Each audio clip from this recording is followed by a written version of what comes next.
Assalamualaikum warahmatullahi wabarakatuh. Pada kesempatan kali ini, saya akan mencoba untuk mengulas beberapa hal yang terjadi, ya, telah diwujudkan, telah dilakukan oleh pemerintah kita dalam kurun waktu 1 dasawarsa, artinya dalam 10 tahun terakhir. Ya, sekarang bulan Maret tahun 2023, ya, di mana masih dalam periode kepemimpinan Presiden Joko Widodo. Pada periode pemerintahan atau kepemimpinan yang kedua ini, ya, Presiden Joko Widodo telah menghasilkan banyak sekali kegiatan proyek-proyek pembangunan yang diorientasikan pada pemenuhan kebutuhan masyarakat. Ya. Dari 10 tahun terakhir ini, ya, sebelum 10 tahun, karena 10 tahunnya itu tahun 2024, ya, pemilu yang berikutnya tahun 2024, kita akan melihat apa saja yang sudah merupakan pencapaian dari pemerintahan Joko Widodo yang dilakukan, dan secara keseluruhan tentu saja terkait dengan bagaimana penggunaan anggaran yang bersumber dari APBN dan juga bersumber dari sumber lain, ya, untuk mewujudkan berbagai jenis proyek yang dikembangkan sampai saat ini dan masih dalam masa pembangunan sampai tahun 2024, bahkan ada ya juga yang masih membutuhkan waktu yang lebih panjang sampai 2027 barangkali, ya. Ya, yang sampai dengan tahun 2027 itu rencananya adalah pelabuhan di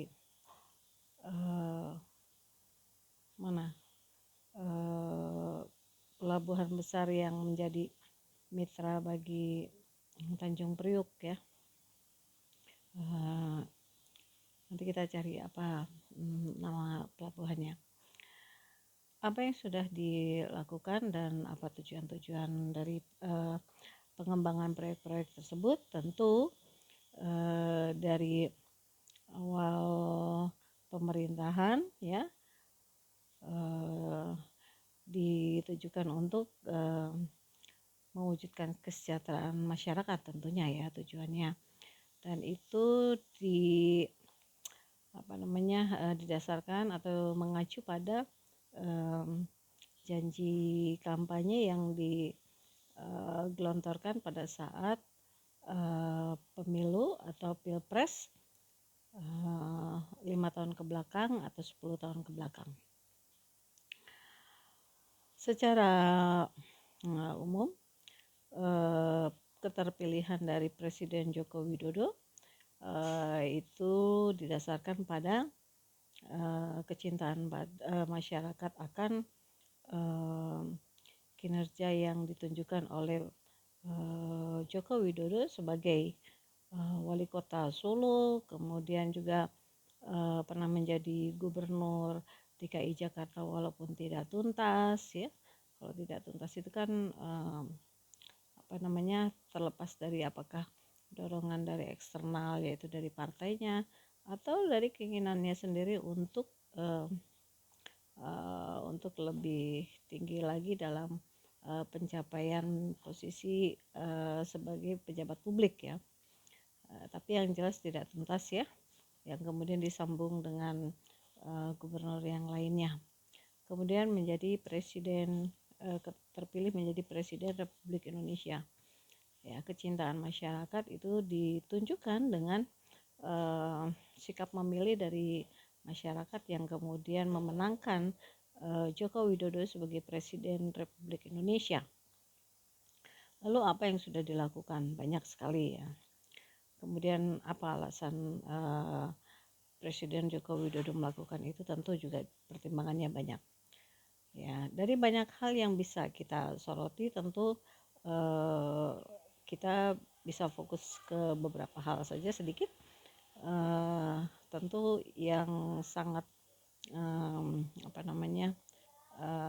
sangat mungkin untuk kita saksikan sebagai sebuah kenyataan apa yang menjadi prestasi dan kinerja dari Presiden Joko Widodo. Apa saja yang dilakukan oleh Presiden Joko Widodo? Presiden Joko Widodo itu dikenal secara luas oleh publik baik nasional maupun internasional sebagai presiden yang merajai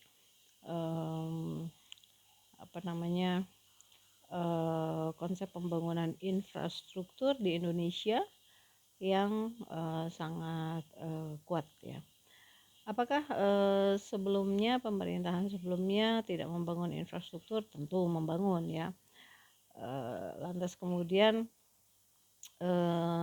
setiap kepemimpinan presiden sebelumnya tentu ada hal positif, ada hal negatif. Namun yang kita bisa saksikan tentu Anda juga ya sebagai mahasiswa mungkin hanya dapat menyaksikan apa yang dilakukan oleh Presiden Joko Widodo karena periodenya lebih mudah untuk Anda amati. Presiden Joko Widodo sangat banyak membangun infrastruktur. Ada bendungan, ada bandara, ada jalan tol, ada pelabuhan, itu ya, paling tidak itu ya. Jadi beberapa hal menjadi dampak lah. Contohnya bendungan. Kenapa bendungan kemudian menjadi proyek strategis ya yang dibangun oleh Presiden Joko Widodo di berbagai tempat ya dengan skala ukuran yang berbeda-beda. Ada yang besar sekali, ada yang ya besar tapi tidak besar sekali. Kemudian prioritas pembangunannya tentu berbeda juga. Ada yang ditujukan untuk pengendalian banjir, pengendalian aliran air dari hulu ke sungai, ke hilir kan gitu. Ada juga yang ditujukan untuk peningkatan produktivitas dari sektor pertanian. Misalnya yang dilakukan di beberapa wilayah di Jawa Timur, di Pulau Jawa ya, Pulau Jawa dan Nusa Tenggara Timur. Ya, itu apalagi kalau di Nusa Tenggara Timur memang persoalan ketersediaan air bagi kegiatan pertanian itu sangat terbatas, termasuk juga bagi pemenuhan kebutuhan masyarakat akan ketersediaan air ya. Nah, bendungan-bendungan itu dibangun cukup banyak, menelan biaya yang cukup besar, dan itu dilakukan oleh Presiden Joko Widodo dan itu tidak bisa dipungkiri sebagai karya yang dapat mensupport bagi perkembangan dari salah satu sektor ya. Tentunya secara berkelanjutan kemajuan dari sektor pertanian katakanlah itu juga akan menunjang terhadap kemajuan sektor berikutnya ya. Tapi sangat penting kemajuan sektor pertanian itu didukung dengan infrastruktur yang memadai, diantaranya adalah bangunan bendungan, maksud saya untuk ketersediaan air yang tidak hanya terdapat pada saat musim hujan, tapi pada musim kemarau pun sebisa mungkin air itu terpenuhi. Ya, semoga dengan tersedianya bendungan yang mampu menyediakan pasokan air bagi masyarakat dan bagi pertanian, maka sektor pertanian dapat meningkatkan produktivitasnya. Nah, hanya bagaimana kemudian yang terjadi pada perkembangan sektor pertanian ini perlu analisa lebih lanjut. Ya, artinya pemerintah menganggap bahwa pancing sudah diberikan, ya, umpan sudah diberikan, gimana tinggal masyarakat memanfaatkan itu. Dan apakah pemerintah sudah menganggap cukup peranannya dalam peningkatan produktivitas pertanian itu, apakah dengan menyediakan bendungan saja sudah cukup atau harus kemudian terlibat dalam hal-hal yang lebih teknis lagi dalam sektor pertanian jika memang produktivitas sektor pertanian diharapkan bisa unggul, ya, atau katakan bisa jadi sektor basis gitu ya. Dan jangan lupa bahwa negara kita juga punya konsep ketahanan pangan. Apakah bisa menunjang terhadap ketahanan pangan? Karena pada kenyataannya kita juga masih impor, ya. Beras yang kita tanam, panen raya yang minimal 2 tahun sekali juga sudah dilakukan, ternyata masih diwarnai dengan impor. Nah, itu contoh untuk bendungan. Kemudian apalagi, misalnya pelabuhan ini ada kaitannya dengan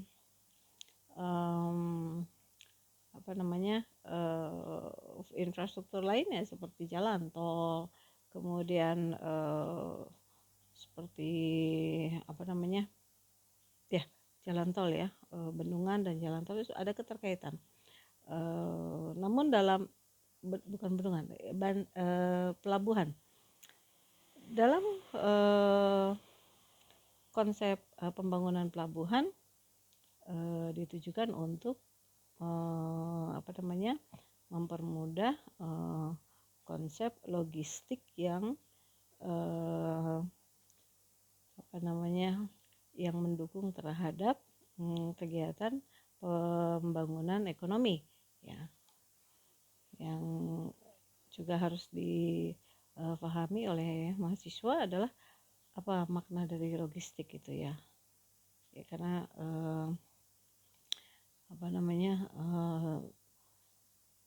belum tentu mahasiswa memahami, ya, apa makna dari logistik itu. Mahasiswa mungkin sering melihat ada kendaraan besar, kendaraan ada kontainer, ya, pengangkut kontainer yang tulisannya logistik gitu. Logistik itu apa? Logistik itu sebetulnya adalah proses dari perpindahan barang yang dihasilkan oleh produsen ke pasar, ya. Jadi logistik atau kegiatan logistik itu adalah memindahkan produk dari produsen ke pasar, ya. Sebuah produk bisa sampai ke pasar tentu memiliki rantai pemasaran yang berbeda-beda. Ada yang panjang sekali, ada yang tidak terlalu panjang, ya. Panjang pendeknya rantai distribusi itu, ya, bergantung dari jenis barangnya. Kalau jenis barangnya adalah barang pertanian contohnya, ya, misalnya tomat, bagaimana rantai distribusinya?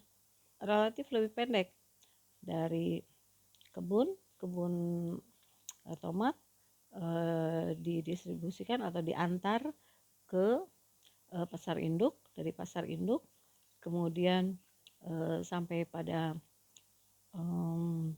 pedagang retail, dari pedagang retail dalam arti pedagang eceran, ya, pedagang eceran itu misalnya tukang sayur, ya, baru sampai ke konsumen, ya, konsumen yang menggunakan tomat tadi. Jadi rantainya pendek. Bagaimana dengan produk-produk industri ya, produk dari manufaktur, bukan industri ya, tapi produk dari manufaktur. Bagaimana dengan rantainya? Panjang sekali, dari produsen ya, itu didistribusikan belum tentu langsung ke pasar, tapi masuk dulu ke produsen berikutnya. Jadi produsen yang pertama itu adalah penghasil bahan baku untuk produsen yang kedua dan seterusnya, baru kemudian bisa sampai kepada konsumen itu entah rantai yang keberapa, mungkin rantai yang kelima, rantai yang keenam, rantai ke-10 gitu ya, karena jenis-jenis produknya tentu berbeda dengan jenis produk atau komoditas sektor pertanian yang rantai distribusinya sedikit ya. Jadi logistik itu tujuannya agar rantai distribusi itu menjadi lebih cepat, kemudian lebih banyak dan lebih lancar ya. Perpindahan komoditas dari produsen ke konsumen itu bisa sampai pada pada waktu yang pas gitu. Kalau misalnya komoditas pertaniannya itu yang diekspor, maka produk pertanian itu harus sampai ke konsumen yang mengimport barangnya dalam keadaan yang masih segar, masih baik, masih bagus dan tidak rusak. Nah, itu kan perlu distribusi logistik yang cepat gitu, dan lancar. Pembangunan pelabuhan ini ditujukan salah satunya untuk memperlancar ya jalur distribusi dari produsen ke konsumen, supaya kedatangan barang impor atau pengantaran barang ekspor itu bisa difasilitasi dengan jumlah yang banyak, jalur yang lebih lancar, dan secara umum ada pengukuran terhadap yang disebut dengan indeks logistik ya. Ada salah satu mahasiswa yang pernah menganalisis tentang indeks logistik, yaitu Logistic Index Performance LIP ya. Ada tuh skripsinya yang ditulis oleh salah satu mahasiswa. Nah, LIP ini atau Logistic Index Performance ini menjadi ukuran bagi setiap negara bagaimana kondisi jalur distribusi pengiriman barang dari produsen ke konsumen ini seberapa lancar, seberapa cepat, kemudian juga banyak kriteria lain yang harus dipenuhi ya. Dari Departemen Perhubungan itu memiliki beberapa kriteria penilaian, misalnya ada 10 item yang harus dipenuhi kan gitu. Kemudian mengukur indeks logistik itu dan seterusnya. Bagi negara yang logistik indeksnya rendah, tentu akan menjadi pertimbangan bagi negara eksportir maupun importir untuk menjadi negara tujuan ya. Jadi setiap negara itu harus berlomba-lomba untuk meningkatkan indeks logistiknya yang didukung dengan infrastruktur yang memang dibutuhkan. Kenapa pelabuhan menjadi penting? Kenapa tidak semua dibebankan pada transportasi penerbangan? Tidak semua, karena transportasi penerbangan itu kan memiliki keterbatasan dalam pengangkutan jumlah ya, dibandingkan dengan distribusi lewat laut ya. Kalau dalam dalam jasa penerbangan itu kan terbatas hanya beberapa hal dan jumlahnya juga terbatas. Tapi kalau laut itu bisa sangat besar, sehingga yang menjadi eh, menjadi fokus bagi pemerintah untuk meningkatkan kinerja indeks logistiknya itu di pelabuhan. Apakah pembangunan bandara misalnya juga tidak mendukung? Justru mendukung ya.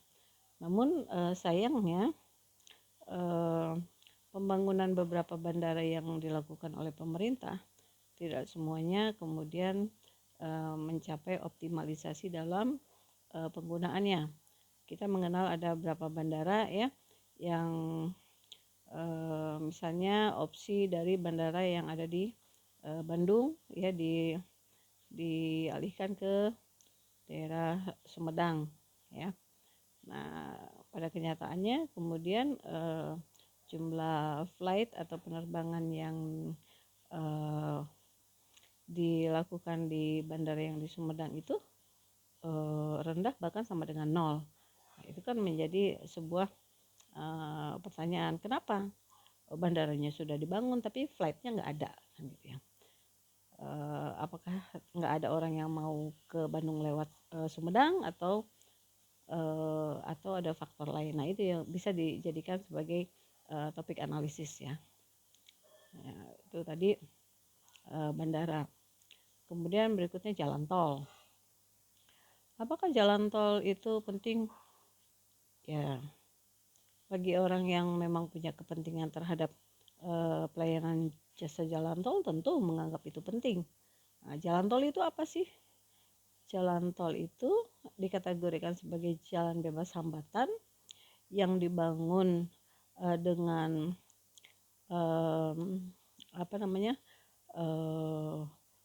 secara fisik ya, konstruksinya lebih baik daripada jalan yang konvensional ya. Kemudian menjadi fokus yang cukup tajam ya dari pemerintah, sampai kemudian pemerintah terlibat di dalam pembangunan jalan tol. Meskipun pada kenyataannya jalan tol itu dikelola secara private atau oleh swasta. Apa buktinya? Buktinya adalah kita harus bayar kan gitu. Apakah pemerintah mendapatkan penerimaan dari layanan yang diberikan oleh jalan tol? Saya nggak tahu ya, ini harus diselidiki ya. Tapi yang pasti pemerintah membantu dalam proses pembangunan jalan tol itu sendiri. Ya, apakah dananya murni dari pemerintah yaitu dari APBN? Itu juga belum tentu dan pada kenyataannya juga tidak. Ya, lalu bagaimana kalau misalnya dana yang dibutuhkan untuk pembangunan jalan tol itu kurang? Maka pemerintah membangun kerjasama alias hutang ya sebetulnya ya. Kalimat yang atau kata yang paling lugas itu adalah hutang ya. Hutang dengan pihak lain ya, dan terutama dengan negara lain ya, sehingga muncul sebagai hutang luar negeri. Nah, kemudian bagaimana hutang itu bisa dikembalikan? Tentu harus ada mekanisme yang diatur sedemikian rupa agar jalan tol itu menghasilkan penerimaan yang digunakan untuk membayar hutang dan juga mengembalikan investasi yang dikeluarkan dari anggaran pemerintah supaya balik kan gitu ya. Akhirnya di era kepemimpinan Presiden Joko Widodo, Presiden sendiri yang mengatakan bahwa zaman sekarang itu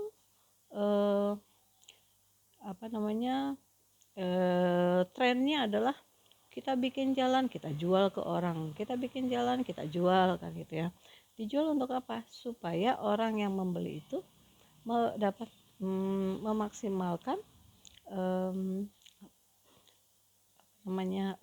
jalan tol itu untuk dapat menghasilkan penerimaan yang sebagian kemudian mengalir ke pemerintah untuk pembayaran hutang, pengembalian investasi dan sebagainya. Ya, lantas bagaimana dengan masyarakat? Ya, masyarakat akhirnya disediakan jalan yang berbayar. Ya, kalau tidak mau bayar jangan lewat situ. Kalau tidak bersedia membayar ya udah nggak usah lewat situ. Tapi kalau mau lewat situ ya harus bayar kan. Berapapun tarif tol yang dikenakan ya harus dibayar. Nah, kalau jalan konvensional karena kita tidak membayar, maka kerusakan apapun dan separah apapun kerusakan yang terjadi pada jalan konvensional itu tidak menjadi prioritas untuk diperbaiki. Ya, kemana anggarannya nggak tahu ya kemana anggarannya. Hanya pemerintah yang tahu adakah anggaran untuk membangun atau bukan membangun ya, atau memperbaiki jalan konvensional. Dan jalan konvensional itu kan adalah barang publik yang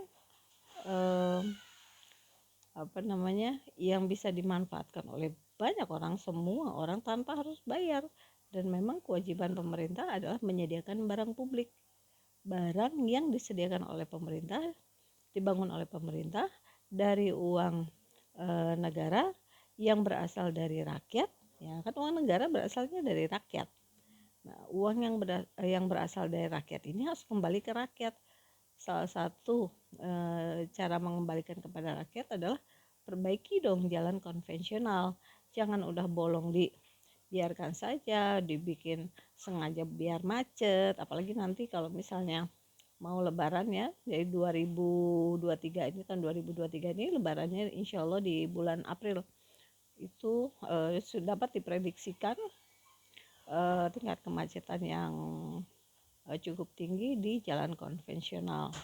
Nah, pemerintah kemudian akan memberikan arahan tuh secara lugas ya, biar nggak macet, makanya pakai jalan tol kan gitu ya, pakai jalan tol itu biar nggak macet.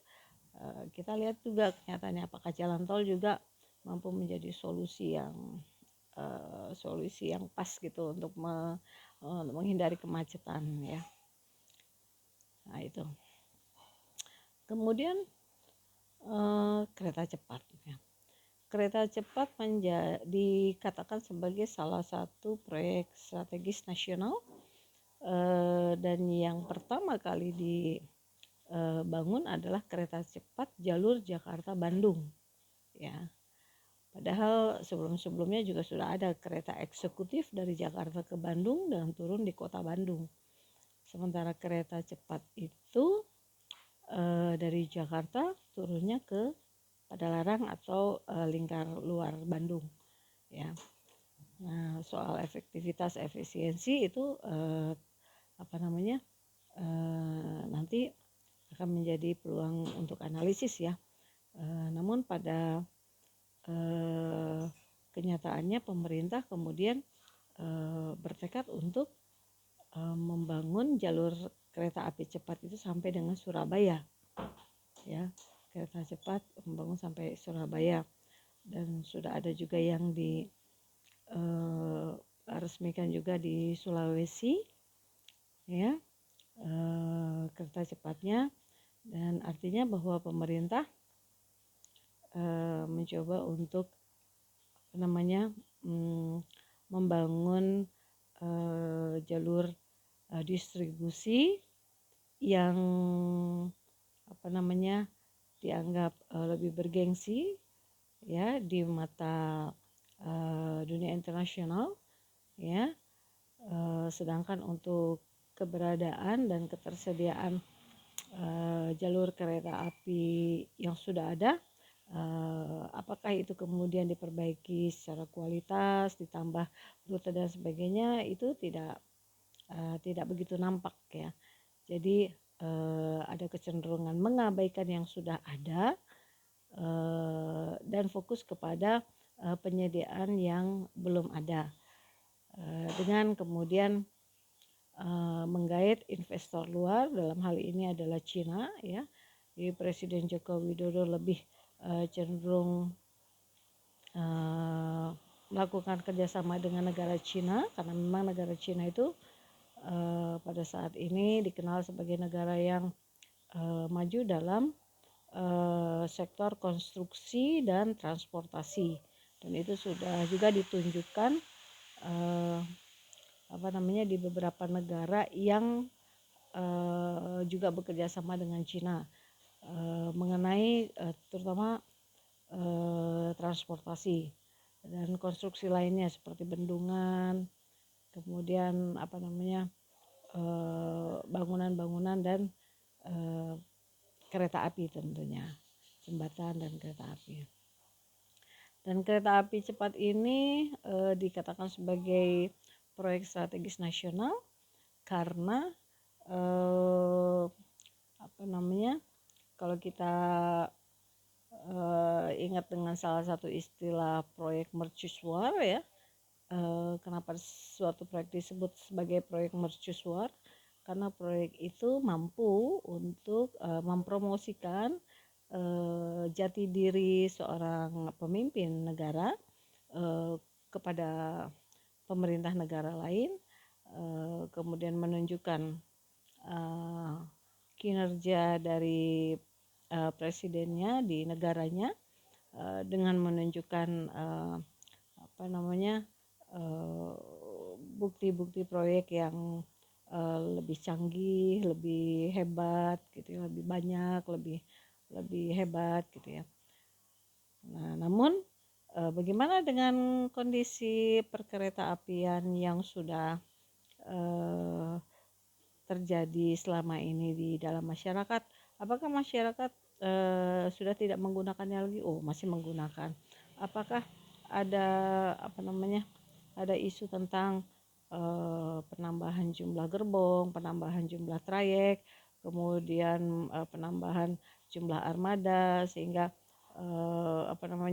bisa juga disediakan layanan 24 jam, ya tidak 24 jam juga tapi lebih banyak jalur distribusinya. Nah, ini juga menjadi pertanyaan, apakah itu ditutupi dengan proyek strategis kereta api cepatnya ya, jadi itu diabaikan, apakah seperti itu? Nah, itulah beberapa hal yang kita bisa cermati apa yang sudah dilakukan oleh Presiden Joko Widodo selama kurang lebih menjelang 10 tahun kepemimpinannya ya, dan sangat dikenal baik nasional maupun internasional sebagai presiden yang merajai pembangunan infrastruktur di Indonesia. Kemudian juga dilakukan bukan cuma tersentralistik di Jawa, tapi juga di pulau-pulau lain ya, termasuk Sulawesi dan Papua. Kemudian juga rencana untuk perpindahan ibu kota yang sudah dibangun ya di Kalimantan, di ibu kota negara yang baru IKN di Kalimantan. Secara tegas Presiden Joko Widodo mengatakan tahun 2024 adalah tahun perpindahan ibu kota negara dari Jakarta ke IKN. Nah, kita akan tunggu apakah berjalan dengan sesuai dengan rencana, dengan target, ataukah masih ada kendala ya, meskipun dalam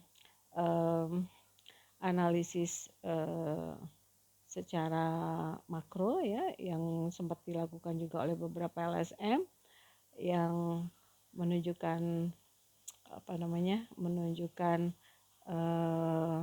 fakta ya secara empiris keilmuan ya, bahwa pembangunan IKN itu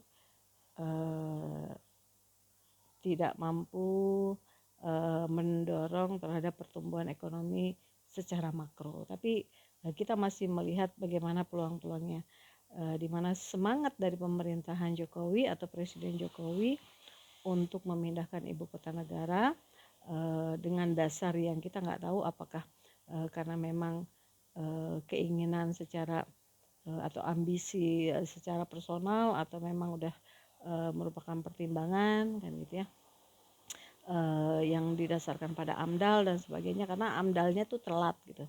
Mestinya kan harusnya ada AMDAL dulu baru pembangunan proyek. Ini kan proyek udah jalan, AMDALnya ya ayo dilakukan AMDAL kan gitu ya. Ini yang juga perlu dicermati oleh Anda sebagai mahasiswa untuk memahami bahwa proyek-proyek pembangunan yang sudah dilakukan tentu tidak bisa dihapuskan begitu saja.